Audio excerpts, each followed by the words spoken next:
এখন আলেম মানুষের ছেলে, বাড়ি হলো নীলফামারী, লন্ডনে থাকে, বাপে গেছিল কিভাবে। তো এখন ফজরের সলাতের পরে আমি পিছে পিছে হাঁটছি, আর ওই মাওলানা সাহেবের ছেলে আগে আগে হাঁটছে। বাড়িতে যখন ঢুকলো তখন ছেলেরা বের হয়ে বাপকে বলছে গুড মর্নিং। তো ছেলেরা, বাপও বলল গুড মর্নিং। এখন খেতে বসে বলছে আমি কি করি ভাইজান, লন্ডন টাকা ইনকাম করতে এসেছে, আদর্শ বিক্রি করতে আসেনি। আমার ছেলে বলবে এই কথা বা আমি বলবো, এটা হতে পারে না।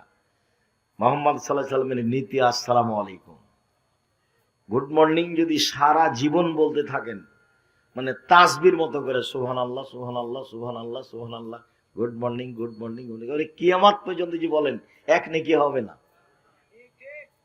আসসালামু আলাইকুম বললে কি হবে? এটা মুহাম্মদ সাল্লাল্লাহু আলাইহি সাল্লামের আদর্শ। যেখানে বিদ্যার কথা এসেছে সেখানে আদর্শের কথা এসেছে।